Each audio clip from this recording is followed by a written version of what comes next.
हे दोस्तों नमस्कार। यहाँ पर दोस्तों यह क्या है कि पाटलिपुत्र यूनिवर्सिटी ने जैसे ही निकाल दिया कि भाई एडमिशन अब सबकी होगी, तो कैसे होगी मैं आज के वीडियो में आप लोगों को बताऊंगा। तो देखो, मैं आप लोग को यहाँ पर एएन कॉलेज का यहाँ पर पोर्टल ऑलरेडी खोल के रखा हुआ हूँ, तो आप चिंता मत कीजिए, मैं आपको बता देता हूँ। देखिए, सबसे पहले दोस्तों आप अगर एएन कॉलेज पर आओगे तो एएन कॉलेज के ऊपर में यहाँ देखो साइड में आप लोग को यहाँ पर क्लिक करती होगी graduation admission link click here. तो दोस्तों यहाँ पर जैसे ही आप लोग क्लिक करोगे, क्लिक करते ही दोस्तों यहाँ पहुँच जाओगे, जिसमें आप लोगों को कहा जाएगा ये यूजर नेम और पासवर्ड देने रखिए। आप कितने सारे लोग पूछेंगे सर यूजर नेम और पासवर्ड कहाँ से लाए, तो एक्चुअली में दोस्तों जो पाटलिपुत्र का यूजर नेम पासवर्ड है वही इसका भी है। तो जो आप पाटलिपुत्रा में मेट टेस्ट देखने को खोले थे तो वही सेम दोस्तों आप यहाँ भी डाल देना। लेकिन दोस्तों उससे पहले आप लोगों को नोटिस पढ़नी पड़ेगी। पाटलिपुत्रा ने एक नोटिस जारी की है, वो बिना नोटिस पढ़े हुए अगर आप लोग फॉर्म भरते हो तो भाई बाद में फंसोगे तो हमको मत बोलना। देखो पाटलिपुत्रा ने जो नोटिस पर मैं आप लोगों को बताया था, ये लंबी थोड़ी वीडियो बन जाएगी, थोड़ा बर्दाश्त कर लो यार। तो यहाँ देखो आवश्यक सूचना 01, देखो क्या लिखा हुआ है। लिखा हुआ है छात्र छात्राओं को सूचित किया जाता है कि महाविद्यालय की एडमिशन पोर्टल पर नामांकन पत्र भरने के बाद दूसरे दिन पीपीयूपी में एक एडमिशन पोर्टल पर जाकर जांच कर ले कि कॉलेज द्वारा आपका नामांकन यूनिवर्सिटी पोर्टल पर कंफर्म हुआ या फिर नहीं। मतलब कहने का ये है कि सबसे पहले ये जाने कि जिस कॉलेज में आप एडमिशन के लिए अप्लाई कर रहे हो, एडमिशन ले रहे हो, उस कॉलेज का मेरिट लिस्ट आपको निकला है या फिर नहीं निकला है। तो वो तो ठीक है भाई, हम जाँच कर लेंगे। तो मेरे एएन कॉलेज में लेके हुआ है। अब देखो यहाँ मैं बताता हूँ, लिखा हुआ है यूनिवर्सिटी पोर्टल पर एडमिशन कंफर्म होने के बाद छात्र अपने लॉगिन में जाकर रजिस्ट्रेशन लिंक में फी ऑनलाइन भुगतान कर रजिस्ट्रेशन कर ले।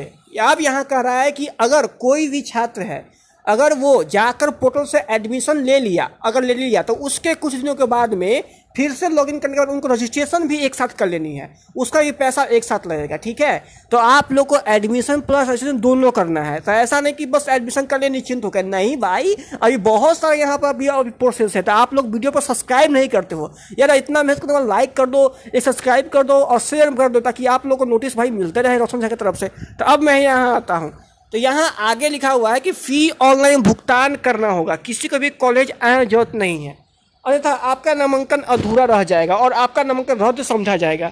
अब यहाँ कहा गया है ज्ञात हो कि रजिस्ट्रेशन स्लिप पूरी नामांकन प्रक्रिया समाप्त होने के 15 दिन को बाद में देंगे। कहने का अर्थ ये है कि सबसे पहले आप लोग एडमिशन लो, एडमिशन के बाद पेमेंट दो, उसका फिर तुरंत उसके एक दिन के बाद में अपना कर लो रजिस्ट्रेशन। ठीक है, पिछले बार क्या हुआ था कि एग्जाम टाइम में होता था रजिस्ट्रेशन, इस बार ऐसा नहीं है, आप लोग को रजिस्ट्रेशन एक साथ कर लेनी है और उसके 15 दिन के बाद आप लोग को स्लिप मिलेगी रजिस्ट्रेशन की।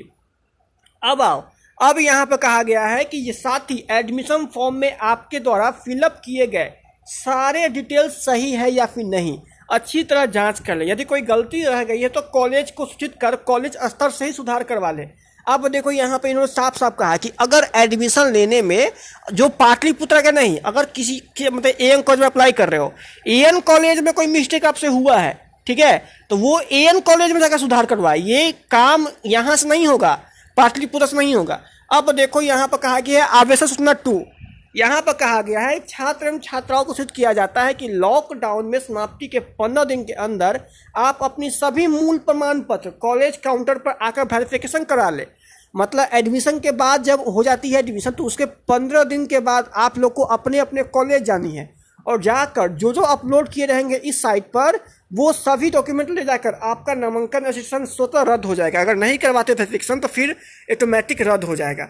कुल मिलाकर दोस्तों यहाँ पर आवश्यक नोटिस निकाली गई है। तो अब मैं आता हूँ यहाँ पर भाई कि तू तो ये बता दिया कि ऐसे ऐसे होता है, अब तू दिखा यहाँ पर कि कैसे एडमिशन ले। तो दोस्तों मैं अब आपको यही बताने वाला हूँ, तो मैं दिखाता हूँ। देखिए दोस्तों, मैं यहाँ से लॉगिन नहीं करने वाला हूँ, अगर यहाँ से कर चाहता हो तो यहाँ से भी कर लो, नहीं तो मैं पाटलिपुत्र यूनिवर्सिटी की सीधा वेबसाइट पर जाकर वहाँ लॉगिन करके मैं आपको दिखा देता हूँ। आइए जानते हैं इसके बाद।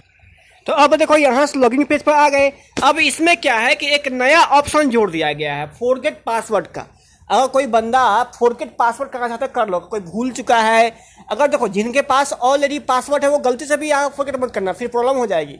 पहला ही से दोस्तों यहाँ पर आप लोगों को फॉरगेट पासवर्ड पर क्लिक कर कर आप लोगों को देख लेनी है, अगर है तो मत करो, अगर नहीं है तो ही करो। इस पर करने से आप लोग की ईमेल आईडी या पासवर्ड जो भुला गई थी आप लोग को, जो नहीं 20G का होगी, वो दोस्तों आपके मेल पर दोबारा भेज दी जाएगी। तो यहाँ से आते हैं, देखो एप्लीकेंट लॉगिन पर क्लिक कर लो।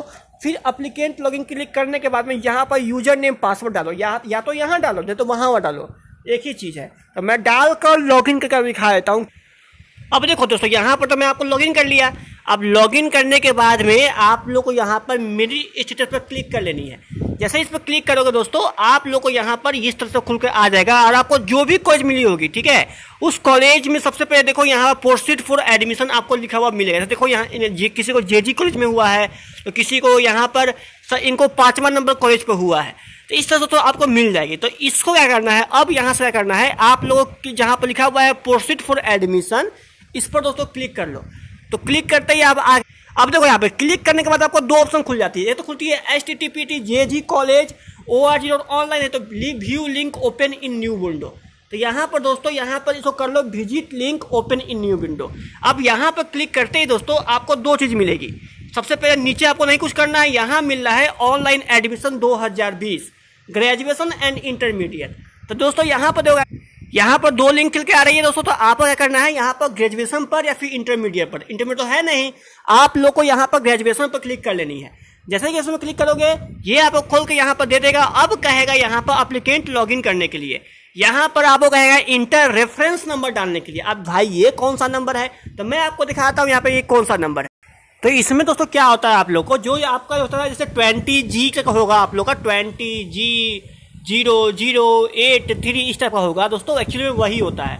तो ये आप डाल देना और यहाँ पर कैप्चा डाल देना दोस्तों, तो फिर लॉगिन करना। लेकिन दोस्तों यहाँ पर क्या है कि अभी यहाँ पर दिखाऊँ मैं, ये खास को हो नहीं रहा है, तो मैं आपको यहाँ पर आरकेडी कोर्स दिखाता हूँ। ये थोड़ा देर में यहाँ पर रेफरेंस नंबर हटा देंगे दोस्तों। ये एक्चुअली में रेफरेंस नंबर जो था ना, वो आपको इंटर एडमिशन वाले के लिए था। तो ये जेजी जो कॉलेज है अभी हम लोगों के लिए अपडेट नहीं किया है। तो यहाँ पर दोस्तों मैंने उसके लिए एक कॉलेज और ले लिया है, इसका नाम है आरकेडी कॉलेज। देखो आरकेडी कॉलेज में एडमिशन का लिंक खुल रहा है। तो यहाँ पर सिर्फ आपसे यूज ईमेल या फिर यूजर नेम मांग रहा है, और दोस्तों यहाँ पर use mobile number as a जो आप मोबाइल नंबर डाले हैं वो वाला।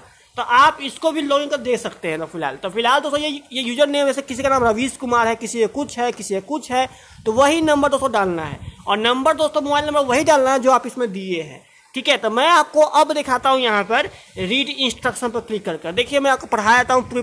और देखो यहाँ पर बताता हूँ किसी कॉलेज में रेफरेंस नंबर मांग रहा है, तो देखिए दोस्तों वो रेफरेंस नंबर आप लोग को नहीं है, ठीक है। तो वो दोस्तों आप लोग का ठीक हो जाएगा। वो कुछ दिन के बाद में जो कॉलेज में मांग रहा था वह कम 1 से 2 दिन वेट कर लीजिए, वो ऑटोमेटिक अपडेट कर देंगे।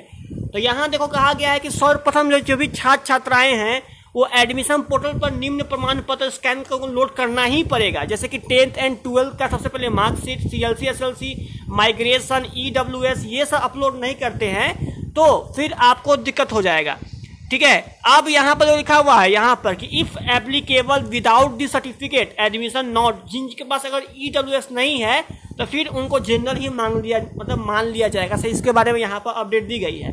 फिर दोस्तों यहाँ पर कहा गया है, यहाँ पर देखिए कोई भी छात्र अगर उपयुक्त मूल प्रमाण पत्र कंडिका 4 को छोड़कर छात्र के पास कोई भी नहीं है तो ऐसी स्थिति में छात्र का एडमिशन लिया जाएगा, लेकिन कंडिका 4 अनिवार्य है। तो इसमें यह भी कहा गया है कि अगर किसी के पास में कम से कम दोस्तों अगर आपके पास ये नहीं है, ये नहीं है, ये नहीं है, कोई दिक्कत नहीं है, एडमिशन तभी हो जाएगी। लेकिन भाई साहब आपके पास कम से कम ये होना चाहिए। अगर किसी के पास नहीं है तो डिजी लॉकर तो आप जानते होंगे, डिजिटल लॉकर, उससे कीजिए डाउनलोड और इसमें डाल दीजिए। लेकिन भाई 15 दिन के बाद जब आपको बुलाया जाएगा तो वहाँ आपसे ओरिजिनल ली जाएगी देखने के लिए, ठीक है। तो अभी फिलहाल आप उससे भी काम चला सकते हो। तो यहाँ पर अगर ये सब नहीं है तो आप ये भी डालकर एडमिशन दोस्तों ले सकते हो। तो आपका ये सबसे बड़ा कंफ्यूजन दूर कर लिया। अब आते हैं सिर्फ, अब देखो तो यहाँ पर एक बात साफ साफ कही गई है कि PPUP द्वारा भेजे गए कट ऑफ और छात्र द्वारा आपके पोर्टल पर लोड किए गए 12th के मार्क्स में अंतर पाए जाने पर भी एडमिशन सस्पेंस में डालकर यूनिवर्सिटी पोर्टल पर स्विच करना होगा। तो अगर भाई ये नहीं है तो करना। फिर देखो यहाँ पर कहा गया है कि छात्रों से मांगे गए मूल प्रमाण पत्र में अगर कोई प्रमाण पत्र आपके पोर्टल पर लोड नहीं किया गया तो वैसी स्थिति में यूनिवर्सिटी पोर्टल पर छात्र का प्रोविजनल वैलिडेशन भी होगा। मतलब कहने का अर्थ है कि भाई अगर वो मूल नहीं है तो प्रोविजनल भी अगर पास है, अगर कहीं डिजिटल ये सब तो वो डाल देना। लेकिन भाई 15 दिन के बाद जब बुलाया जाएगा तो उसमें आपसे मूल मांगा जाएगा। तो अभी फिलहाल प्रोविजनल से भी आप लोग काम चला सकते हो। तो ये बहुत ही बड़ी यहाँ पर मतलब टेंशन की बात थी। तो यहाँ पर टेंशन की बात आप लोग को यहाँ पर हट गई। फिर देखो यहाँ लिखा गया है कि जो नोटिस नंबर 1 नोटिस नंबर 2 का ड्राफ्ट भेजा जा रहा है उसे अपने एडमिशन पोर्टल के शुरुआत में लोड कर दे। 1 मिनट तक नोटिस करने के बाद छात्र पोर्टल से आगे बढ़ सकेंगे। तो इसके बारे में दोस्तों यहाँ पर ये बात बताइए। तो आगे मैं चलता हूँ, मैं आपको यहाँ पर आगे जानकारी देता रहूँ। तो अब देखो यहाँ पर क्या है, कुछ लोगों का क्या है कि इसमें एक नोटिस और जारी की गई। इसमें कहा गया है कि एडमिशन पोर्टल पर नामांकन प्रपत्र पूर्ण रूप से भरकर एवं नामांकन प्रक्रिया पूर्ण रूप होने के बाद में दूसरे दिन पीपीयूपी के एडमिशन पोर्टल पर जाकर जांच कर ले कि कॉलेज द्वारा आपका नामांकन यूनिवर्सिटी पोर्टल पर कंफर्म हुआ या फिर नहीं हुआ है। तो पहले तो यहाँ पर कहा गया है कि सबसे पहले एडमिशन के लिए आप जाओगे, जाके एडमिशन कर लोगे, पेमेंट कर दोगे। उसका दूसरे भी दिन पाटलिपुत्र यूनिवर्सिटी की वेबसाइट पर जाकर कंफर्मेशन करो, यहाँ पर यूनिवर्सिटी पोर्टल पर जाकर। उसके बाद दोस्तों रजिस्ट्रेशन लिंक पर क्लिक कर फी ऑनलाइन पेमेंट कर अपना तुम करवा लो रजिस्ट्रेशन, इसमें ये कहा गया है। और फिर उसके बाद स्लिप करो डाउनलोड। उसके 15 दिन के बाद कॉलेज आओ और फिर से जाकर डॉक्यूमेंट सबमिट करो। तो दोस्तों यहाँ पर क्या है कि मैं आपको 3 से 4 बार यहाँ पर डाला, तो एक्चुअली तो यहाँ पर खुल नहीं, क्योंकि दोस्तों बता दूं कि अभी क्या है ये सेटअप ही हो रही है। कुछ कॉलेज में लॉगिन हो रहा है। मैंने सुबह एक बंदे का यहाँ पेमेंट किया था, मैं आपको प्रूफ भी दिखा दूँ, चिंता मत कीजिए। और अभी क्या है दोस्तों, यहाँ पर आप लोग को अपना ईमेल डालना, वही ईमेल डालना जो वहाँ पर दिए हो, अपना यहाँ पर मोबाइल नंबर डालना, ये लॉगिन हो जाती है। अभी नहीं हो रही दोस्तों, क्योंकि अभी साइट इधर चल रहा है दोस्तों। मैंने 15 से 20 बार ट्राई किया, तो यहाँ लिख रहा है wrong student ID and password लिखकर यहाँ पर आ रहा है। ठीक है, तो चिंता करने की बात नहीं दोस्तों, ये लिखेगा दोस्तों 100 बार ट्राई करना है। अगर नहीं होगी तो फिर उसकी भी उपाय दूसरी बात है, कमेंट करना। सर मेरा नहीं खोला तो मैं आपको बता दूंगा। मैं आप दिखाता हूँ कैसे पेमेंट मैंने किया सुबह। आइए देख, यहाँ पे देखो दोस्तों, मैंने यहाँ पर इस कॉलेज के लिए SGDM कॉलेज बेली रोड पटना में जो अवस्थित है उसके लिए तो पेमेंट अमाउंट देख रहे हो आप लोग 4202 रुपये यहाँ पर दिख रहा होगा। बस दोस्तों यहाँ पर यही देखिए, यहाँ पर क्रेडिट कार्ड दिख रहे हैं ना आप, इस तरह से। तो मैंने यहाँ पर सुबह पेमेंट कर दिया। किसी लोगों का नहीं अभी भी खुल रहा है दोस्तों, तो यहाँ पर दिक्कत हो रही है, लेकिन दोस्तों धीरे धीरे वो भी ठीक हो जाएगी, चिंता मत कीजिए। आज शाम तक सही पोर्टल को ठीक कर दिया जाएगा दोस्तों। ये थी दोस्तों आप लोग को आज पूरी तरीके से बता दिया, और आशा करता हूँ मेरी वीडियो समझ में आई होगी दोस्तों एडमिशन को लेकर। तो भाई सब कुछ पढ़ लिख कर करना, ऐसे कहीं हुलबुली में कर दोगे तो फिर प्रॉब्लम आपको हो जाएगी। कहीं अगर रेफरेंस नंबर मांग रहा है तो रेफरेंस नंबर ये इसमें नहीं मांगता है, इसमें ईमेल आईडी या पासवर्ड मांगता है, तो वो छोड़ दो। अभी उसमें अपडेट नहीं किया गया, थोड़ा दिन के बाद इंतजार कर लो यार, थोड़ा देर अभी समय है। ठीक है, हुलबुली में कुछ भी गलती मत करना। अगर किसी को कॉलेज पसंद नहीं है तो लाइट अप करना, ठीक से करना। तो बस यही था वीडियो में, जिसके अंदर में कुछ भी मेरे पास आएगी तो मैं आपको जरूर वीडियो बनाकर दूंगा। तो मैं तो समझा लेता हूँ विदा, तब तक धन्यवाद। जय हिंद, जय भारत, गुड बाय। सब्सक्राइब करना मत भूलना।